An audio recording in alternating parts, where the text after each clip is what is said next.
Social मीडियावरती नुकताच एका कोर्ट रूमचा भावनिक व्हिडिओ तुफान चर्चेत आहे। यातील दृश्यांनी आता सर्वांनाच भावुक करून सोडले। व्हिडिओमध्ये कोर्टाच्या सुनावणी दरम्यान अचानक अशी काही गोष्ट समोर येते ज्याचा कोणीही स्वप्नात देखील विचार केला नसेल।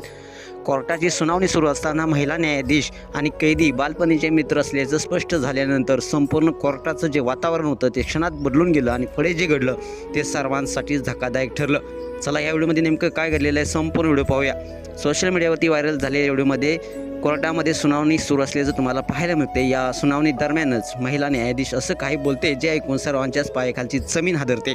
स्वतः कैदी ते ऐकून आपलं डोकं खाजवू लागतो। व्हिडिओमध्ये न्यायाधीशांना कैद्याकडे पाहताच त्याला कुठेतरी पाहिलं असल्याचं त्याला जाणवतं। ओळख पडताच ते दोघेही ज्या शाळेत शिकत होते त्या शाळेचे नाव न्यायाधीश सांगतात, जे ऐकताच कैदीला धक्का बसतो आणि पुढच्या क्षणी त्याच्या डोळ्यातून अश्रू वाहू लागतात। लक्ष वेधून घेणाऱ्या व्हिडिओमध्ये न्यायाधीशांनी कैद्याला पाहून टिप्पणी केली, तो शाळेतला सर्वात हुशार मुलगा होता। हे ऐकून कैदी आणखी भावनिक झाला। न्यायाधीशांनी स्पष्ट केले की ते शाळेत चांगले मित्र होते, परंतु जीवनाच्या वेगवेगळ्या मार्गांनी त्यांना वेगळे केलं।